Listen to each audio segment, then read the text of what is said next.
Hello, this is Tiffany. I'm a human design reader, but I'm also super obsessed with planners and planner layouts. And so you'll see a lot of that kind of stuff on my channel. But today I wanted to talk a little bit about how we can feel and flow when we consider our physical bodies in environment. So this conversation I'm going to have is going to be through the lens of human design. I'm not going to be talking about being organized or having systems in place. What I'm talking about is more, how does your physical and energetic body feel in the environment that you're in? And so in human design,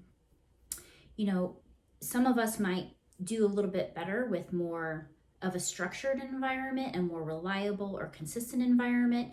And some of us might do a little bit better if we have more flow. So I'm going to talk a little bit about that. And then the other thing I wanted to talk about is considering our strongest sense when we're thinking about our environment and our work environment. So in human design, we have strongest sense, and so I'll get into that really quick as well. So first up, let's just talk a little bit about environment. All right, so let's talk a little bit about structure. So what I mean when I say structure as it relates to our physical body and environment is consistency. Consistent desk, consistent office, consistent space to eat or to work. And so people who feel in flow and feel maybe very supported by consistently working or eating in the same place every single day, and they love that routine, then you are probably more of a leaning towards structure person. So what I would say is that, just really lean into it, make the space your own.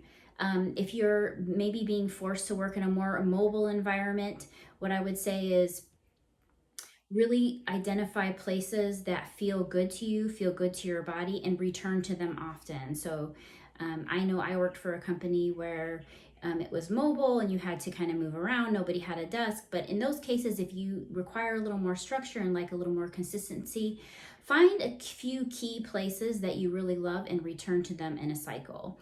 And so the last thing I would say for structure people is, and you probably already know this if you're one of them, really taking the time and the energy to set up your workspace in a way that really feels good to you is going to be feel super supportive for you.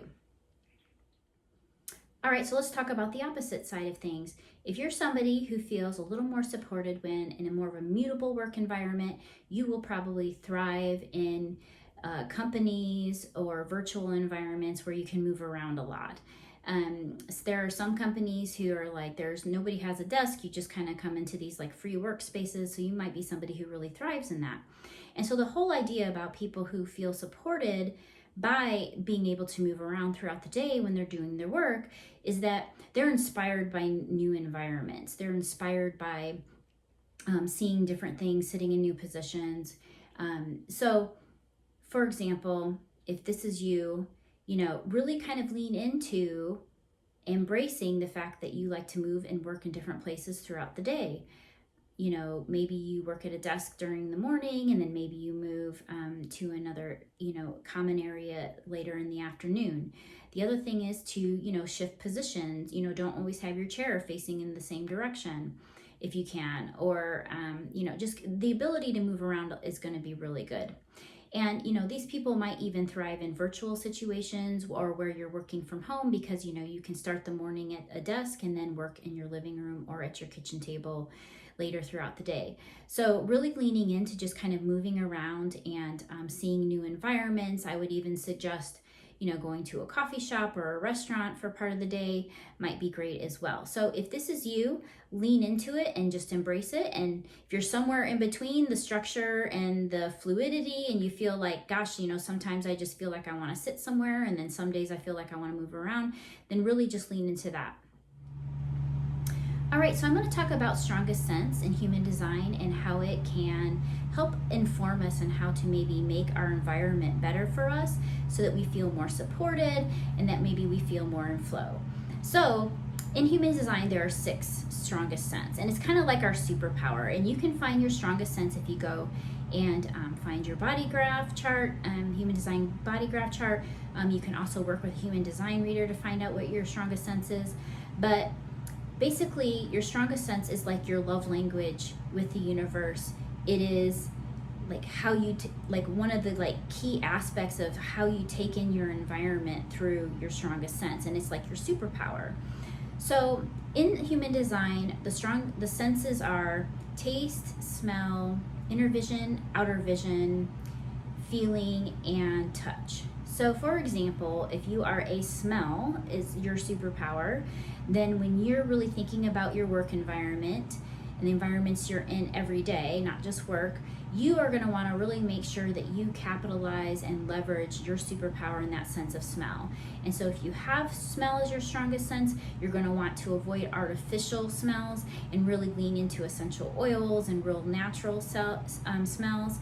But you know, and if you have a work environment where you can't have a candle or something like that, you know, you're gonna maybe think outside of the box and put, you know, something on your skin, or maybe it's on a cotton ball nearby or what have you.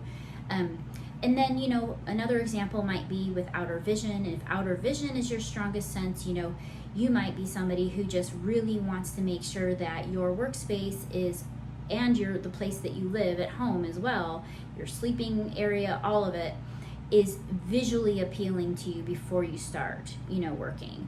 So that might be visually appealing, like if you want it to feel very organized, it might be that it's aesthetically beautiful to you, like whatever that thing is, that outer vision is going to be really important for you in that workspace. So when we know what our, you know, strongest sense is, we can really leverage that in our work environment and bring in aspects of that to really support us throughout the day. So if you have any questions about this information, or you're curious about what your strongest sense might be, I have contact details in the description of this video, but looking forward to any comments or questions you may have.